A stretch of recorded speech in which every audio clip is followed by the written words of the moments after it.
On the way back from Lewis's funeral, my mom told me to start packing. She waited until the day before we left to tell Edie. I'm not sure if she wanted to make it easier or harder.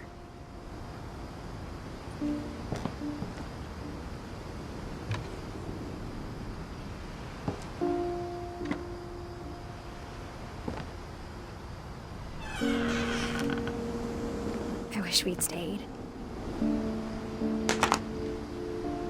But I understand why we left.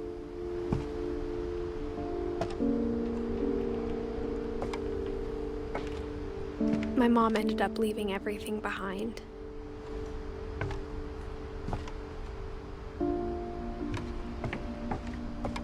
What happened that night had been coming for a long time.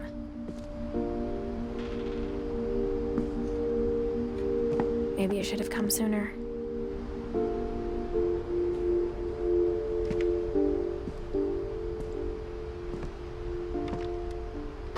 But it had to end one way or another. All that's left now is to tell you about that last night.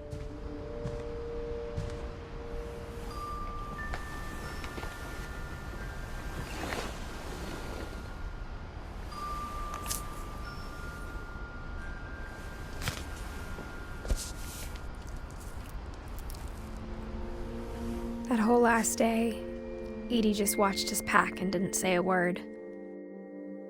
Until supper, when she raised her glass and said, "To our final night together, and all our final nights apart." Grandma, you know what I said about alcohol. Some of your medications are very Edith, specific. I left a present for you in the hallway. Why don't you go open it? The grown-ups have to argue now. I'm sorry, you're right. We're all leaving tomorrow. Let's just enjoy our last... I'm not leaving. Edith, you're excused.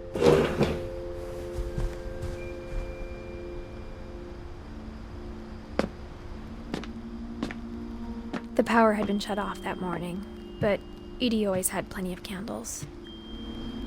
When my mom sealed the library, I don't think she knew about the other entrance. Or that Edie had a key to it.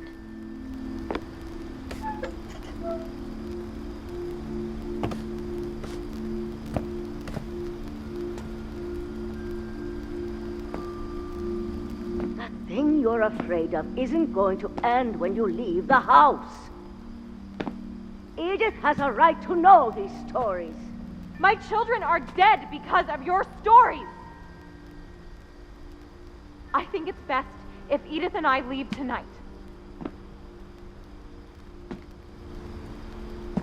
We'll have the nursing home send a van for you in the morning, okay?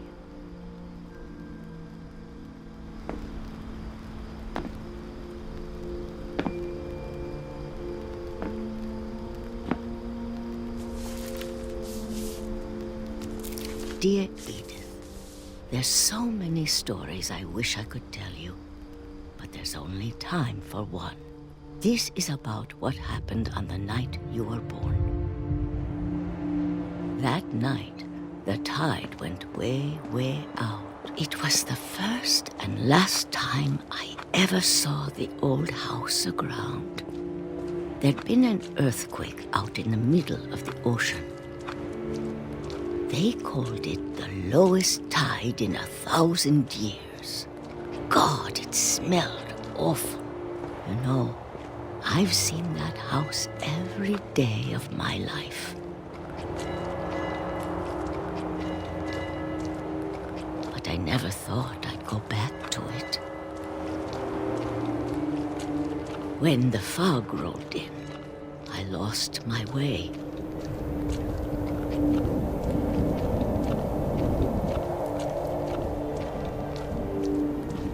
I got turned around.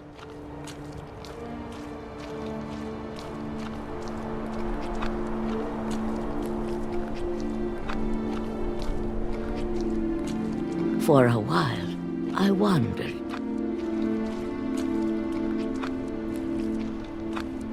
I started seeing things.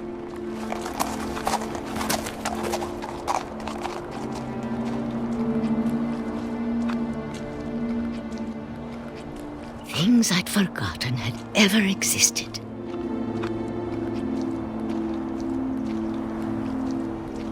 But when I saw them, they felt like old friends.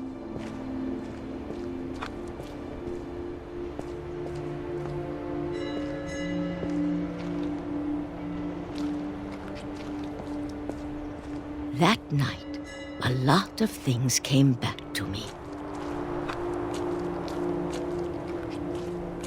Or maybe I came back to them.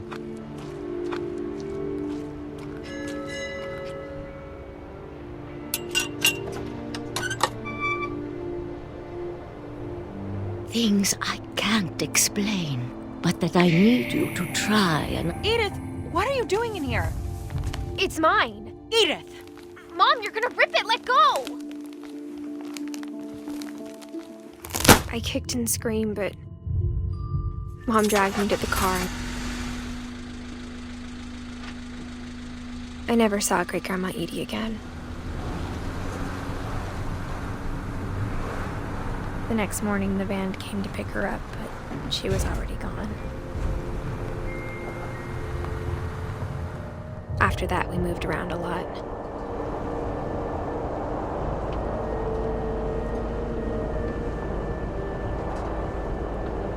We both tried to make the best of it.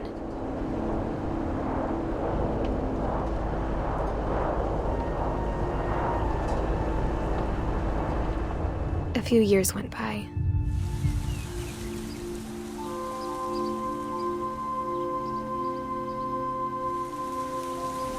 My mom didn't like to talk about it. But she started getting sick a lot.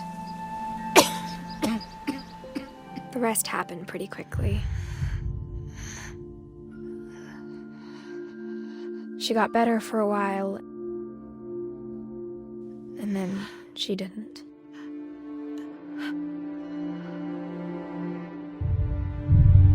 And then I was alone.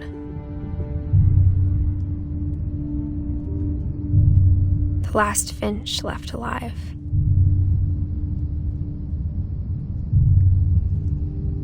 Until I found out about you. I'm still not sure what to tell you about all this. If we lived forever, maybe we'd have time to understand things. But as it is, I think the best we can do is try to open our eyes. And appreciate how strange and brief all of this is. This journal was supposed to be for you.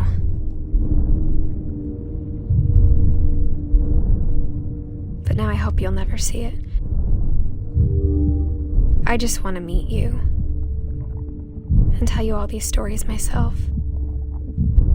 But I guess if you're reading this now,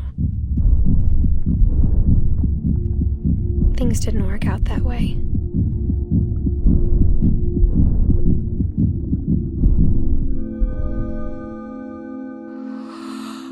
This is where your story begins. I'm sorry I won't be there to see it.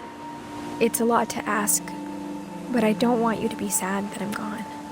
I want you to be amazed that any of us ever had a chance to be here at all. Good luck.